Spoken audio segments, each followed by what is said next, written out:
যেই ফল একসময় শুধু বিদেশের মাটিতে দেখতাম, সেই আঙুর ধরে আছে বাংলাদেশের মাটিতে। চারিদিকে শুধু আঙুর আর আঙুর। আসসালামু আলাইকুম ভাই, ওয়ালাইকুম আসসালাম। কেমন আছেন? আলহামদুলিল্লাহ ভালো আছি, আপনি কেমন আছেন? জি আলহামদুলিল্লাহ। যার বাগানে এত ফল ধরে আছে তার ভালো না থাকার কোনো কারণ নেই। শকত ভাই, আপনি তো একজন শিক্ষক, বইয়ের পাতায় সীমাবদ্ধ না থেকে কৃষির প্রতি ভালোবাসা এলো কিভাবে? আমরা তো প্রান্তিক কৃষির থেকেই বড় হয়ে আসছি। পড়ালেখার পাশাপাশি ছোটকাল থেকেই আমার গাছ লাগানোর প্রতি অধিক আগ্রহ।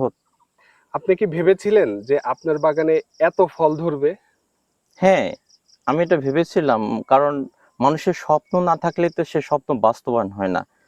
আমি স্বপ্ন দেখেছিলাম যে আমার বাগানে এরকম ফল আসবে। আচ্ছা, আমি অনেক জায়গায় আঙুর ধরে থাকতে দেখেছি, কিন্তু এত ফল একসঙ্গে ধরে থাকতে কোথাও দেখিনি।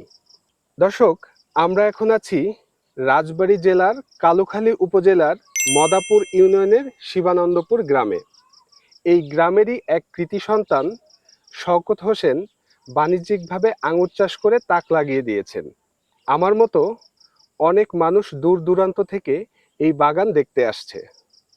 শওকত ভাই, আপনি প্রথম যখন এই আঙুরের চারা এখানে রোপণ করলেন, আশেপাশের লোকজন কি বলতো? যখন আমি এই চারাগুলো রোপণ করি, তা আগের ধারণা থেকে যারা আমার সম্পর্কে জানে যে উনি যেটা করেন পরিকল্পনা করেই করেন, তাদের নেগেটিভ কোনো কথা ছিল না যে নিশ্চয়ই উনি ভালো কিছু করতেছেন। আর যারা জানেন না, হয়তো পথচারী, তারা হয়তো মনে করতো যে এত জমিতে এত বড় জাংলায় এত টাকা ব্যয়, আরে কি পটল লাগাইছে না উস্তে লাগাইছে না করলা লাগাইছে, এটা কি লাগালো। আচ্ছা আচ্ছা, এটা অনেক সময় অনেকের মন্তব্য ছিল। এটা কি জাতের আঙুর চাষ করেছেন? এখানে বাইকলন, অ্যাপোলো, ভ্যালেক্স, জুই, মার্সেল। এই বছর এক গাছে কি পরিমাণ আঙুর ধরেছে? আমার একটা গাছে, যে গাছে সর্বোচ্চ বেশি ধরেছে, প্রায় 100 জোপা আঙুর ধরেছে এক একটা গাছে? এক একটা গাছে। দারুণ। আচ্ছা, আমরা তো অনেক সময় মনে করি যে বাংলাদেশে যে আঙুরগুলো চাষ হয় সেগুলো টক হয়, মিষ্টি হয় না। এই আঙুরটা কি মিষ্টি আঙুর? এটা পুরোটাই লাল হয়ে যাবে এবং আচ্ছা এটা যথেষ্ট সুমিষ্টি। আমি এটা খেয়ে, আচ্ছা আচ্ছা, এটা তো পাকা শুরু করেছে, হ্যাঁ এই যে পাকা লাল শুরু হয়েছে। করেছে, আমি হ্যাঁ। একটা খেয়ে হ্যাঁ দেখি, খেয়ে হ্যাঁ? দেখেন, একটা খেয়ে দেখেন। আচ্ছা, আপনি যেটা ভালো মনে করেন খেয়ে দেখেন।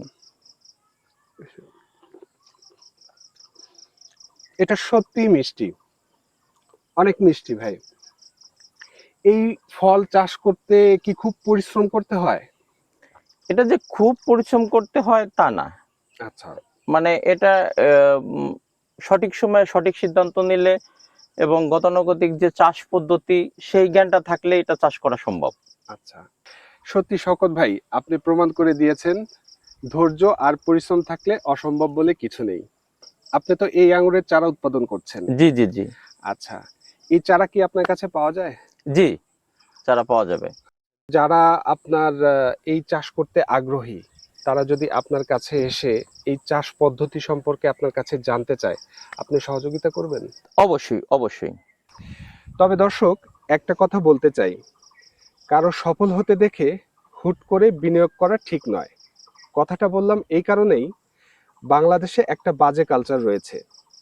কারো সফল হতে দেখলে আমরা কিছু না বুঝেই সেদিকে ঝুঁকে পড়ি এবং অনেক টাকা বিনিয়োগ করে ফেলি। পরবর্তীতে দেখা যায় অভিজ্ঞতা আর দক্ষতা না থাকার কারণে সে সফল হতে পারে না। শওকত হোসেন ভাই একজন শিক্ষিত লোক। তিনি এই আঙুর চাষ নিয়ে অনেক চর্চা করেছেন, তাই আজ তিনি সফলতার মুখ দেখেছেন। তাই আঙুর চাষ করতে হলে অবশ্যই আগে ভালোভাবে এর চাষ পদ্ধতি শিখুন, তারপরে সিদ্ধান্ত নিন।